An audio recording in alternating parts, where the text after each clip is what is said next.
నమస్కారం ఘంటారావానికి స్వాగతం. ముందుగా ప్రధాన అంశాలు. కాళేశ్వరం నివేదికను హైకోర్టు తప్పు పట్టలేదన్న సీఎం. సీబీఐ విచారణ అనంతరం చర్యలుంటాయని స్పష్టీకరణ.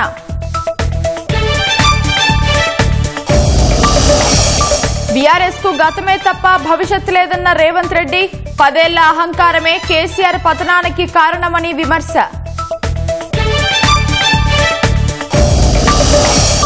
రాష్ట్రంలో రైతుల పరిస్థితి అగమ్యగోచరంగా మారిందన్న కేసీఆర్. సర్కార్కి ధాన్యం కొనడం కూడా చేత కావడం లేదని కేటీఆర్ విమర్శ.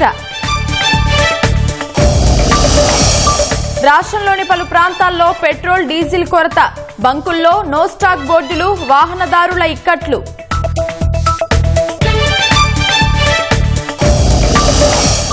రంగారెడ్డి జిల్లా శంకర్పల్లిలో బ్రిక్స్ కంపెనీలో కూలిన క్రేన్. 3 కార్మికులు మృతి, పలువురికి తీవ్ర గాయాలు.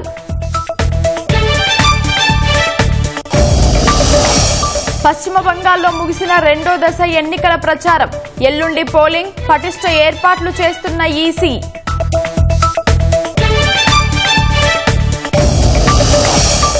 భారత్ న్యూజిలాండ్ మధ్య స్వేచ్ఛ వాణిజ్య ఒప్పందం. 15 ఏళ్లలో 1.86 లక్షల కోట్ల పెట్టుబడులు వచ్చే అవకాశాలు.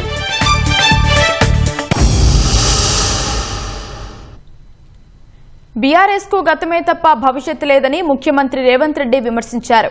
బీఆర్ఎస్ కు కాలం చెల్లిందన్నారు. కేసీఆర్ తనకు రాజకీయ ప్రత్యర్థి మాత్రమేనని సీఎం స్పష్టం చేశారు.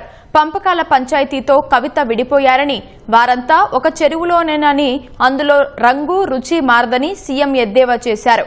కవిత విమర్శలకు కేసీఆర్ సమాధానం చెప్పాలని డిమాండ్ చేశారు. అసెంబ్లీ ప్రాంగణంలో శాసన మండలిలో ఎమ్మెల్సీల ప్రమాణ స్వీకారం తర్వాత రేవంత్ రెడ్డి మీడియా ప్రతినిధులతో ఇష్టాగోష్ఠిగా మాట్లాడారు. కవిత కొత్త పార్టీ, బీఆర్ఎస్ రాజకీయ భవిష్యత్, మహిళా రిజర్వేషన్ బిల్ సహా పలు అంశాలపై తమ అభిప్రాయాలు పంచుకున్నారు. తెలంగాణ ఉద్యమానికి సాధనంగా కేసీఆర్ పార్టీ పెట్టిన ఉద్దేశ్యం తీరిపోయిందని, ఇప్పుడు ఆ పార్టీకి గతమే తప్ప భవిష్యత్తు లేదన్నారు. ఇప్పుడు బీఆర్ఎస్ కాలం చెల్లిన పార్టీ అని ఎద్దేవా చేశారు. తెలంగాణ ఉద్యమంలో ఆ పార్టీ ఏం చేసినా జనం చూసి చూడనట్లు ఉన్నారని, 10 ఏళ్ల అధికారంలోనూ అహంకారం చూపించారన్నారు. అది మితిమీరి ప్రజలు ఓడించారని సీఎం గుర్తు చేశారు. కల్వకుంట్ల కుటుంబానికి ప్రజలకు మధ్య సంబంధాలు పోయాయని, ముసుగు తొడుక్కొని ఆ పార్టీ నేతలు మాట్లాడుతున్నారన్నారు. కేసీఆర్ కు ఏదైనా జరిగితే తనకు ఏమీ రాదని, లాభం వాళ్ల కుటుంబ సభ్యులకే అన్నారు. కేసీఆర్ తన రాజకీయ ప్రత్యర్థి మాత్రమేనని, శత్రువు కాదన్నారు. కేసీఆర్ సీఎంగా ఉన్నప్పుడే కేటీఆర్ ని సీఎం చేయాలని బీఆర్ఎస్ కార్యాలయంలో నేతలు మాట్లాడారని సీఎం గుర్తు చేశారు. కేసీఆర్ కి చెడు జరగాలని కోరుకుంటున్నది వాళ్ల కుటుంబమేనని ఆరోపించారు. బీఆర్ఎస్ అధినేత విశ్రాంతి తీసుకుంటున్న రాజకీయ నాయకుడు మాత్రమేనని, ఓటమి కేసీఆర్ కు కొత్తేమీ కాదని, గెలుపు కాంగ్రెస్ కు కొత్తేమీ కాదని సీఎం అన్నారు. కేసీఆర్ ను రాజకీయంగా 4 సార్లు ఓడించినట్లు రేవంత్ గుర్తు చేశారు. కేసీఆర్ కుటుంబంలో ఎలిమినేషన్ ప్రక్రియ జరుగుతోందని, వారసత్వ రాజకీయాలకు కాంగ్రెస్ కు సంబంధమే లేదని సీఎం స్పష్టం చేశారు. పంపకాల పంచాయతీతోనే కవిత విడిపోయారని, వారంతా ఒక చెరువులో నీరేనని, అందులో రంగు రుచి మారదని ఎద్దేవా చేశారు. మన మనిషి కాదు మరమనిషి అన్న కవిత మాటలకు కేసీఆర్ సమాధానం చెప్పాలని సీఎం డిమాండ్ చేశారు. తేజస్వి సూర్య వ్యాఖ్యలపై కాంగ్రెస్ ఎంపీలు మల్లు రవి, కడియం కావ్య, చామల కిరణ్ కుమార్ రెడ్డి స్పందించారని, బీఆర్ఎస్ కు అవి వినిపించలేదా అని ప్రశ్నించారు. పార్లమెంటు స్థానిక సంస్థల ఎన్నికల్లో బీఆర్ఎస్ బీజేపీ కలిసే పోటీ చేశాయని, రాష్ట్రంలో కాంగ్రెస్ కూటమి, బీఆర్ఎస్ బీజేపీ కూటమి ఉండబోతోందన్నారు. బీజేపీతో పొత్తు పెట్టుకోనని కేసీఆర్ దేవుడిపై ఒట్టు వేస్తారా అని ప్రశ్నించారు. కాళేశ్వరంపై జస్టిస్ ఘోష్ కమిషన్ నివేదికను కొట్టివేయాలని కేసీఆర్ హరీష్ రావు అడిగితే, నివేదిక యథాతథంగా కొనసాగుతుందని కోర్టు చెప్పిందని సీఎం రేవంత్ తెలిపారు. సెక్షన్ 8 కింద నోటీసులు ఇవ్వకపోవడాన్ని మాత్రమే తప్పుపట్టిందన్నారు. ఎన్డీఎస్ఏ, విజిలెన్స్, ఘోష్ నివేదిక కాళేశ్వరంలో తప్పులు జరిగాయని ఇచ్చిన నివేదిక ఆధారంగా సీబీఐ విచారణను కోరామని గుర్తు చేశారు. సీబీఐ వెంటనే విచారణ చేపట్టుకుంటే మా కార్యాచరణ మాకు ఉంటుందన్నారు. సీబీఐ విచారణకు ఆదేశిస్తే 48 గంటల్లో అమలు చేస్తామని కిషన్ రెడ్డి గతంలో చెప్పారని గుర్తు చేశారు. కాళేశ్వరం ప్రాజెక్టుపైన సీబీఐ విచారణ చేసినా అభ్యంతరం లేదని సీఎం స్పష్టం చేశారు.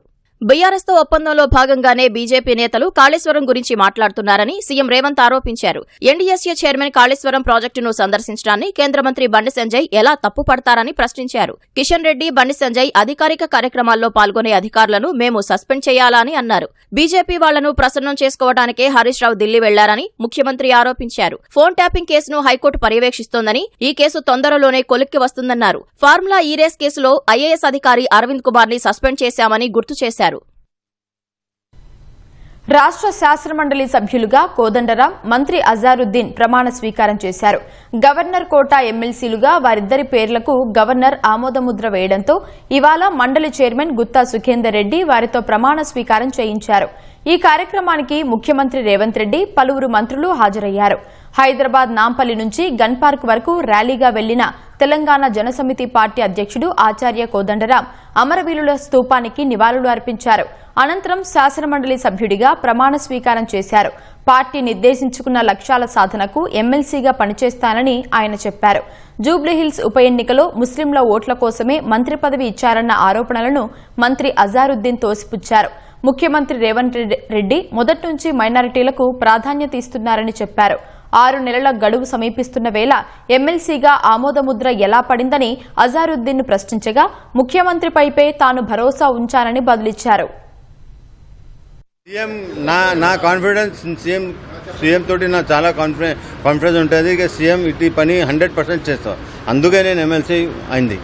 ఒక్కడ మాట చెప్తున్నాను, ఇంకా ఏం లేదు. అది సీఎం ఎట్లా చేసినా నాకు తెలియదు. అదే సీఎం చేసినా నాకు చాలా సంతోషం ఉంది. మా సీఎం ఏం చెప్తే నేను అది చేస్తాం. ఆయన కెప్టెన్, ఇప్పుడు నేను కెప్టెన్ కాదు.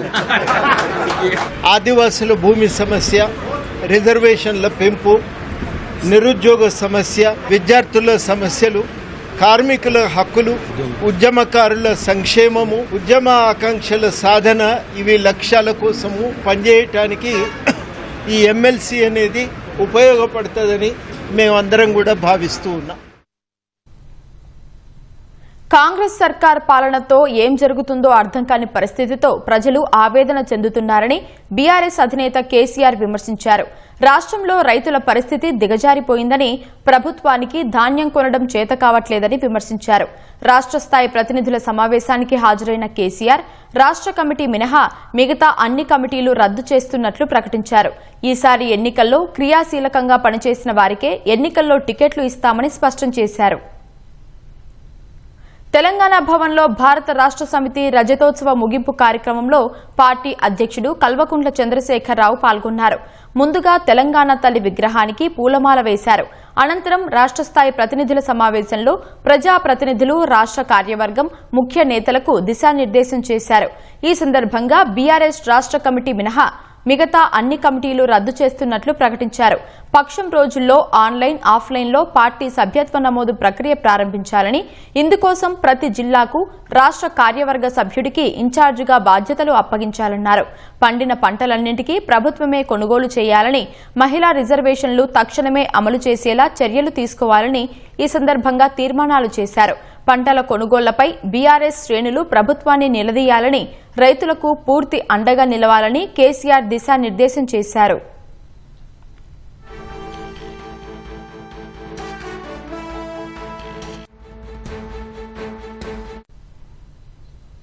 బీఆర్ఎస్ హయాంలో ఎన్నో కార్యక్రమాలు అమలు చేసినా 60 లక్షల సభ్యత్వాలు ఉన్నా ఎందుకు ఓడిపోయామో ఆత్మ విమర్శ చేసుకోవాలని కేసీఆర్ అన్నారు.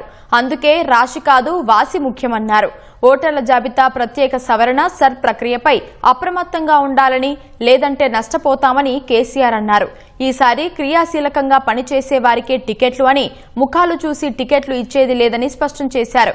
కొందరు నాయకులు ఇంకా అహంకారంతో అందరినీ కలుపుకుని పోవడం లేదని, పూర్తి సమన్వయంతో పనిచేయాలని కేసీఆర్ దిశానిర్దేశం చేశారు. ఈరోజు కమిటీలన్నీ రద్దయినాయి కాబట్టి కొత్త కమిటీల ఏర్పాటుకు ఇది మొదటి అడుగు ముందు పడ్డట్టే లెక్క. సిట్టింగ్ ఎమ్మెల్యేలైనా మీరు క్రియాశీలంగా పనిచేయకపోతే మాత్రం పార్టీ అన్ని పరిగణలోకి తీసుకుంటుంది.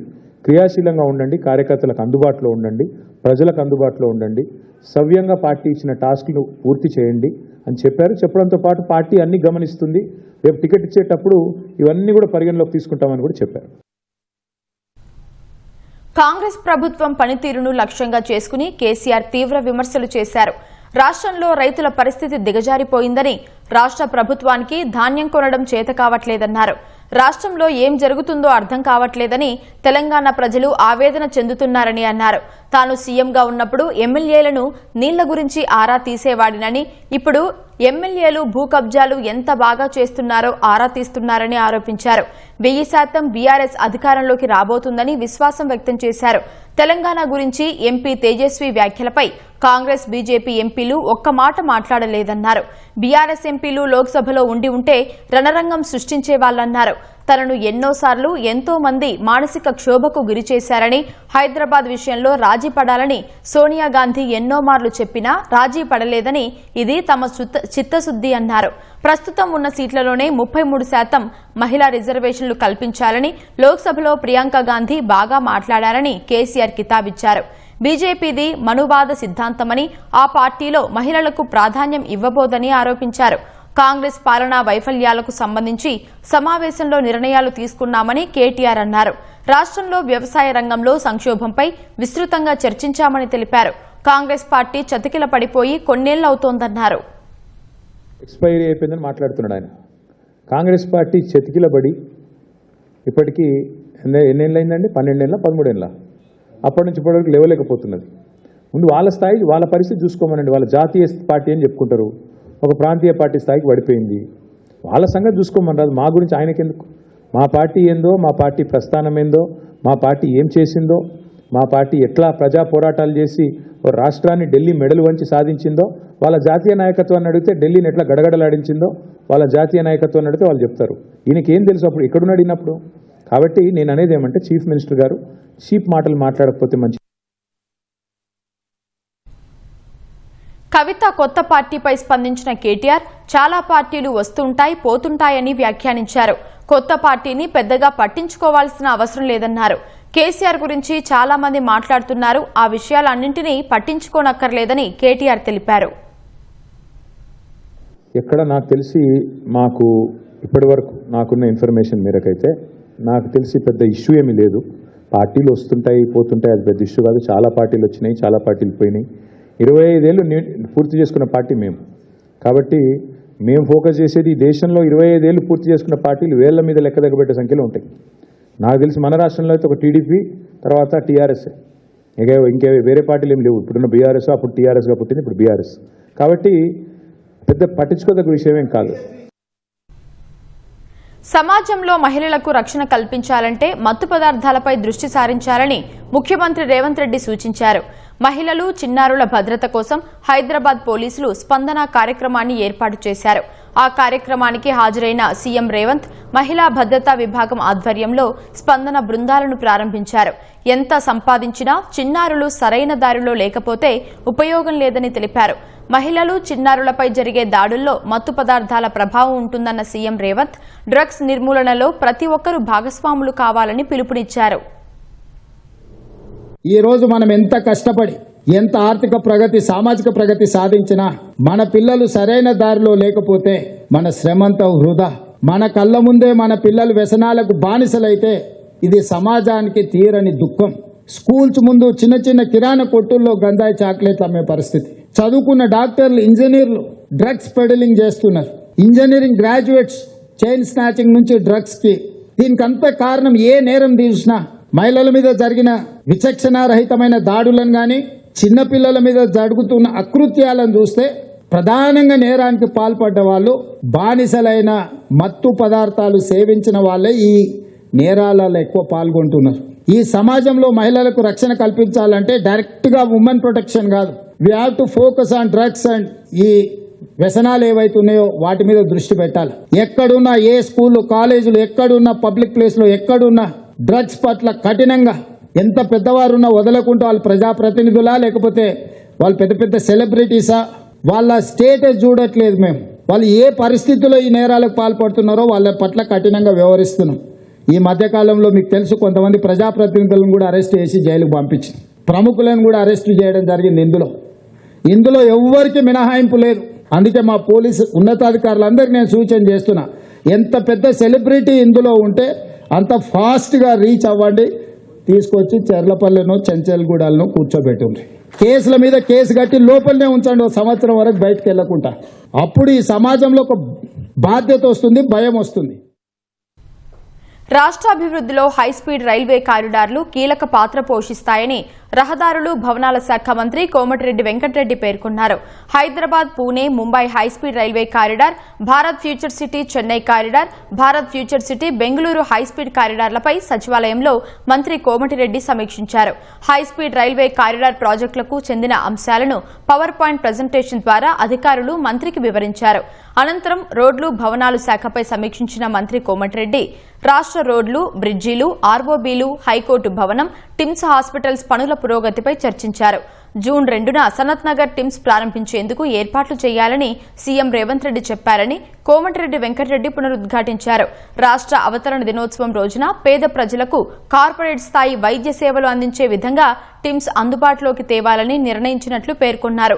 మెడికల్ అండ్ హెల్త్ వారితో సమన్వయం చేసుకుని అందుకు ఏర్పాట్లు చేయాలని మంత్రి కోమటిరెడ్డి వెంకటరెడ్డి అధికారులను ఆదేశించారు. శాసనసభ ప్రాంగణాన్ని పార్లమెంటు తరహాలో నిర్వహించాలని ముఖ్యమంత్రి రేవంత్ రెడ్డి ఆదేశించారు. సభ గౌరవం పెరిగేలా చర్యలు తీసుకోవాలన్న సీఎం సభ్యులకు మరింత ప్రైవసీ అవసరమని చెప్పారు. అందుకే సభ్యుల కోసం పబ్లిక్ గార్డెన్లో ప్రత్యేక క్లబ్ ఏర్పాటు చేయాలని సూచించారు.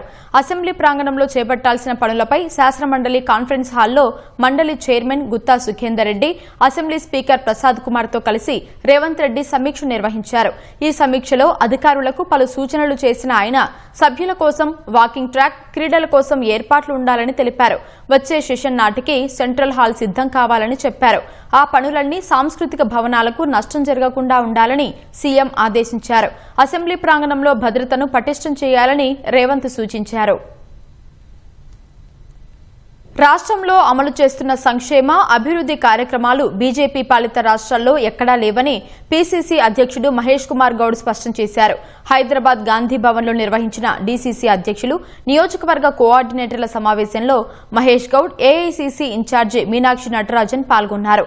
రాబోయే ఎన్నికల్లో కేంద్రంలో అధికారమే లక్ష్యంగా పార్టీని మరింత బలోపేతం చేయాలని నేతలకు పిలుపునిచ్చారు. రాహుల్ గాంధీ ప్రధానమంత్రి అయితేనే రాష్ట్రానికి కేంద్రం నుంచి రావాల్సిన నిధులన్నీ వస్తాయని పేర్కొన్నారు. ప్రభుత్వం అమలు చేస్తున్న సంక్షేమ, అభివృద్ది కార్యక్రమాలని ప్రజల్లోకి తీసుకెళ్లాలని డీసీసీ అధ్యక్షులకు పిలుపునిచ్చారు. ప్రభుత్వం వచ్చి 2.5 సంవత్సరాలు దాదాపు ఈ రాష్ట్రంలో ఈ 2.5 సంవత్సరాల్లో చేసినటువంటి ఘనమైన కార్యక్రమాలు ఈ దేశంలో ఏ రాష్ట్రంలో జరగట్లేదు. రాహుల్ గాంధీ, ఖర్గే గారి యొక్క అడుగుజాడల్లో రాష్ట్ర ముఖ్యమంత్రులు రేవంత్ రెడ్డి గారు కానీ, నేను కానీ, విశ్వనాథన్ గారు అందరి యొక్క ధ్యేయం 2028లో కానీ 29లో కానీ జరిగే ఎన్నికల్లో కేంద్రంలో కాంగ్రెస్ పార్టీ అధికారం రావాలి. రాహుల్ గాంధీ గారు ప్రధానమంత్రి కావాలి.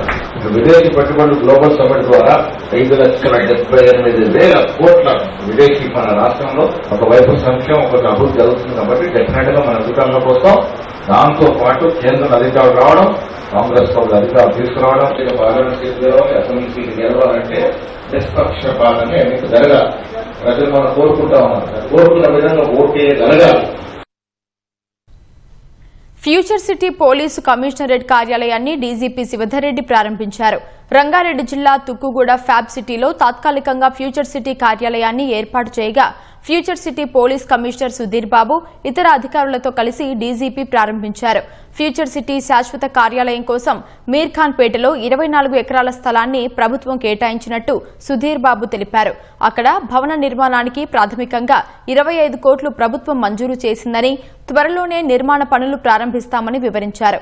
1-2 నిర్మాణం పూర్తి చేసి కమిషనరేట్ కార్యకలాపాలను శాశ్వత భవనంలోకి మారుస్తామని సుధీర్ బాబు చెప్పారు. రాష్ట్ర వ్యాప్తంగా ఇంధన కొరత నెలకొంది. చాలా బంకుల్లో డీజిల్, పెట్రోల్ అందుబాటులో లేక నో స్టాక్ బోర్డులు దర్శనమిస్తున్నాయి. దీంతో ఇంధనం దొరుకుతున్న బంకుల వద్దకు ప్రజలు భారీగా రావడంతో క్యూలైన్లలో గంటల తరబడి వేచి చూడాల్సిన పరిస్థితి. చాలాసేపు వేచి ఉన్నా తక్కువ మొత్తంలోనే డీజిల్, పెట్రోల్ పోస్తున్నారు. ఆయిల్ కంపెనీలు వ్యవహరిస్తున్న తీరుతోనే సమస్య తలెత్తుతుందని అధికారులు చెబుతున్నారు. రాష్ట్ర వ్యాప్తంగా పలు జిల్లాల్లో పెట్రోల్ కొరత ఏర్పడింది. ఇంధనం కోసం బంకుల వద్ద జనం బారులు తీరారు. రంగారెడ్డి జిల్లాలో అనేక బంకుల్లో పెట్రోల్, డీజిల్ అందుబాటులో లేక నో స్టాక్ బోర్డులు దర్శనమిస్తున్నాయి. కొన్ని బంకుల్లో మాత్రమే ఇంధనం లభించడంతో వాటి వద్ద రద్దీ అమాంతం పెరిగిపోయింది. పెట్రోల్ కోసం గంటల తరబడి క్యూలో వేచి ఉండాల్సి వస్తోందని వాహనదారులు వాపోయారు. హైదరాబాద్లోనూ బంకుల వద్ద వాహనాలు కిలోమీటర్ల కొద్దీ బారులు తీరాయి. గచ్చిబౌలి, లింగంపల్లి, కొండాపూర్, మియాపూర్, మదీనాగూడ వంటి ప్రాంతాల్లోని వాహనదారులకు పెట్రోల్ కోసం అవస్థలు తప్పలేదు. బేగంపేట, ఫలక్నుమా, మలక్పేట, అత్తాపూర్, లక్డీకపూల్, బంజారాహిల్స్, కూకట్పల్లి వంటి చోట్ల ఇదే పరిస్థితి నెలకొంది. చాలా బంకుల వద్ద నో స్టాక్ బోర్డులు దర్శనమిచ్చాయి. వాహనాలు బారులు తీరడంతో మియాపూర్, మదీనాగూడ జాతీయ రహదారిపై వాహనాలు నిలిచిపోయాయి. మెదక్ జిల్లాలో పెట్రోల్, డీజిల్ కోసం వాహనదారులు గంటల తరబడి బారులు తీరారు. వరి కోతలు మొదలు కావడంతో డీజిల్ కోసం బంకులకు డబ్బాలతో వచ్చిన రైతులు నో స్టాక్ బోర్డులు చూసి ఆందోళన వ్యక్తం చేశారు. ఉమ్మడి వరంగల్ జిల్లాలోనూ బంకుల వద్ద వాహనదారులు పెట్రోల్ కోసం బారులు తీరారు. హనుమకొండ, వరంగల్, కాజీపేటల్లోని బంకుల వద్ద ఉదయం నుంచి విపరీతమైన రద్దీ నెలకొంది. డబ్బాలు, సీసాలలో చాలా మంది పెట్రోల్, డీజిల్ పోయించుకున్నారు. బంకుల వద్ద రద్దీతో ట్రాఫిక్ అంతరాయం ఏర్పడింది. మహబూబాబాద్ జిల్లా వ్యాప్తంగా డీజిల్, పెట్రోల్ కొరత వేధించింది. అనేక బంకుల్లో నో స్టాక్ బోర్డులు దర్శనమిచ్చాయి. ఇంధనం లభించక లారీలు, ట్రాక్టర్లు, రైతులు, వ్యాపారులు ఇబ్బందులు పడ్డారు. డీజిల్ లేక వ్యవసాయ కార్యకలాపాలు ఆగిపోయాయని రైతులు ఆవేదన వ్యక్తం చేస్తున్నారు. ఖమ్మం జిల్లాలోనూ రైతులు, వాహనదారులు బంకుల వద్ద బారులు తీరారు. కొన్ని చోట్ల పోలీసుల పర్యవేక్షణలో డీజిల్, పెట్రోల్ విక్రయించాల్సిన పరిస్థితి నెలకొంది. కొత్తగూడెం జిల్లాలో డీజిల్ కోసం రైతులు గంటల తరబడి క్యూలో వేచి ఉండాల్సిన పరిస్థితి ఏర్పడింది. చమురు మార్కెటింగ్ కంపెనీలు పెట్రోల్, డీజిల్ సరఫరా తగ్గించడం వల్లే సమస్య ఉత్పన్నమైందని పెట్రోలియం డీలర్స్ అసోసియేషన్ అధ్యక్షుడు అమరేందర్ రెడ్డి స్పష్టం చేశారు. నష్టాలను తగ్గించుకునేందుకే సరఫరాను అమాంతం తగ్గించారని ఆరోపించారు. అడ్వాన్స్ చెల్లిస్తేనే కంపెనీలు ఇంధనం సరఫరా చేస్తున్నారని అమరేందర్ రెడ్డి వెల్లడించారు. వినియోగదారులు భయపడిపోయి పానిక్ బయింగ్ అంటే కృత్రిమ కొరత క్రియేట్ అవుతుంది. దానివల్ల గత నెల ఉన్నంత ఇబ్బంది ఏం లేదు. కాకపోతే ఏంటంటే మాకు సప్లై సరిగ్గా చేయకపోవడం వల్ల కొన్ని చోట్ల dry outs, petrol bunk no stock board పెట్టాల్సి వస్తుంది. ట్రక్కులు ఇంకా ఎక్కువ చేసి సప్లై చేయమని చెప్పారు. నిన్న మీటింగ్ జరిగినట్టుంది, వాళ్ళకు కూడా ప్రెజర్ చేశారు. ఈ రోజు చాలా వరకు క్లియర్ చేస్తామని హామీ ఇచ్చినట్టున్నారు. ఆయిల్ కంపెనీలు కూడా ఈ రోజు ఉదయమే 5ంటికే ఈరోజు స్టార్ట్ చేశారు. వినియోగదారులను కోరేది కూడా అంతే, మీరు పానిక్ అయ్యి కొనకండి. ఎక్కువ 100 రూపాయలు పోసుకుని 300 పోసుకోవడం లాంటి కొన్ని చోట్ల జరుగుతున్నాయి. అలా కాకుండా మనకి ఈ రోజు ఎంత అవసరం ఉందో అంతే తీసుకోండి. ఎందుకంటే ఈ రోజు కొన్నా మనకు ఇప్పుడు రేపు యుద్ధం ఎన్ని రోజులు జరుగుతుంది, అన్ని రోజులకైతే సరిపడే స్టాక్ ఎవరం పెట్టుకోలేం. దయచేసి మీకు ఎంత అవసరం ఉందో అంతే కొనుగోలు చేస్తే బాగుంటుందని మా ఉద్దేశం. వ్యవసాయ పనులకు డీజిల్ అత్యవసరం కావడంతో అధికారులు స్పందించి ఇంధనం కొరత లేకుండా చూడాలని రైతులు కోరుతున్నారు. బహిరంగ మార్కెట్లో పెట్రోల్, డీజిల్ విక్రయాలు నివారించాలని విజ్ఞప్తి చేస్తున్నారు. రంగారెడ్డి జిల్లా శంకర్పల్లి మండలం మహాలింగాపురంలో ప్రమాదం చోటు చేసుకుంది. ఎన్సీసీ సిమెంట్ బ్రిక్స్ కంపెనీలో క్రేన్ కూలింది. ఆ ఘటనలో 3 మృతి చెందగా పలువురు తీవ్రంగా గాయపడ్డారు. సాయంత్రం ఒక్కసారిగా వచ్చిన ఈదురుగాలులతో ఎన్సీసీ సిమెంట్ కంపెనీ క్రేన్ ఒక్కసారిగా కూలి పక్కనే ఉన్న షెడ్డుపై పడింది. క్రేన్ కూలిన సమయంలో షెడ్డులో మొత్తం 14 మంది వరకు కూలీలు పనిచేస్తున్నారు.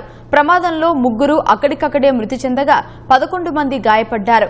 గాయపడిన వారిని శంకర్పల్లి ఆసుపత్రికి తరలించి చికిత్స అందిస్తున్నారు.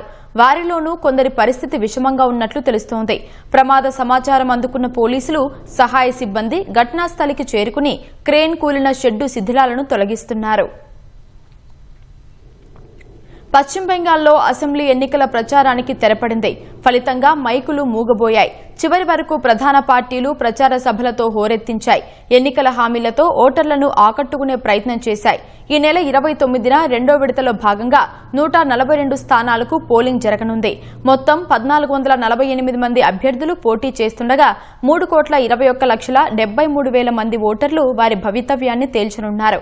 ఇందుకోసం కేంద్ర ఎన్నికల సంఘం 41,000 పోలింగ్ కేంద్రాలను ఏర్పాటు చేసింది.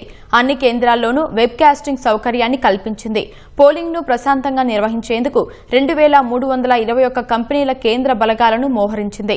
అత్యధికంగా కోల్కతాలో 273 కంపెనీల బలగాలను మోహరించింది. సీఎం మమతా బెనర్జీ పోటీ చేస్తున్న భవానీపూర్ నియోజకవర్గానికి ఈ దఫాలోనే పోలింగ్ జరగనుంది. ప్రతిపక్ష నేత బీజేపీ నాయకుడు సువేందు అధికారి అదే స్థానం నుంచి పోటీ చేస్తూ ఉండటంతో పోరు హోరాహోరీగా ఉండనుంది. కాంగ్రెస్ సీనియర్ నాయకుడు మాజీ ఎంపీ అధీర్ రంజన్ చౌదరి 25 ఏళ్ల తర్వాత ఎమ్మెల్యేగా పోటీ చేస్తున్నారు. బహరంపూర్ నుంచి ఆయన బరిలోకి దిగారు. ఈ ఎన్నికల్లో అధికార తృణమూల్ కాంగ్రెస్, బీజేపీ మధ్య ప్రధాన పోటీ నెలకొంది. ఈ నెల 23న 152 స్థానాలకు జరిగిన తొలి విడత ఎన్నికల్లో రికార్డు స్థాయిలో 93.19% పోలింగ్ నమోదైంది. వచ్చే నెల 4న ఓట్ల లెక్కింపు జరగనుంది. వాణిజ్యం పెట్టుబడుల పెంపే లక్ష్యంగా భారత్ న్యూజిలాండ్ స్వేచ్ఛ వాణిజ్య ఒప్పందాన్ని కుదుర్చుకున్నాయి. కేంద్ర వాణిజ్య పారిశ్రామిక శాఖ మంత్రి పీయూష్ గోయల్, న్యూజిలాండ్ వాణిజ్య పెట్టుబడుల శాఖ మంత్రి టాడ్ మెక్లే సమక్షంలో ఈ ఒప్పందం కుదిరింది. ఈ ఒప్పందం ప్రకారం న్యూజిలాండ్కు ఎగుమతయ్యే భారత ఉత్పత్తులపై 0 సుంకం వర్తించనుంది. ఈ ఎఫ్టీఏ వల్ల వచ్చే 15 ఏళ్లలో భారత్కు సుమారు 1.86 లక్షల కోట్ల పెట్టుబడులు వచ్చే అవకాశం ఉందని అంచనా. సేవల రంగానికి సంబంధించి నైపుణ్యం కలిగిన భారతీయ నిపుణుల కోసం న్యూజిలాండ్ ఏటా 5,000 వీసాల కోటాతో గరిష్టంగా 3 ఏళ్ల కాలపరిమితితో తాత్కాలిక ఉపాధి ప్రవేశ వీసాలను జారీ చేయనుంది. గతంలో సెరామిక్స్, తివాచీలు, ఆటోమొబైల్స్, ఆటో విడిభాగాల వంటి భారత ఎగుమతులపై న్యూజిలాండ్ 10% వరకు సుంకాలు విధించేది. ఈ ఒప్పందంతో జీరో డ్యూటీ అమల్లోకి రానుంది.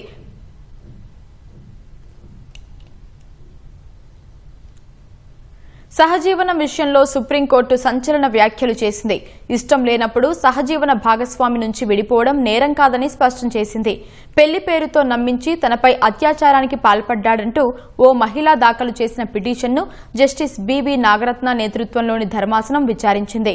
తనకు 18 ఏళ్ల వయసు అప్పుడు పెళ్లి చేసుకుంటానని నమ్మించాడని, అప్పటికే అతనికి 4 భార్యలున్నా ఆ విషయం దాచిపెట్టాడని బాధితురాలు తెలిపారు. అయితే కోర్టు కేవలం పిటిషనర్ పెట్టిన కేసుపైనే దృష్టి పెడతామని స్పష్టం చేసింది. వివాహం లేకుండా కలిసి ఉండాలనుకుంటే అలాంటి సంబంధాల్లో సహజంగానే కొన్ని ముప్పులు ఉంటాయని జస్టిస్ నాగరత్న ఈ సందర్భంగా పేర్కొన్నారు.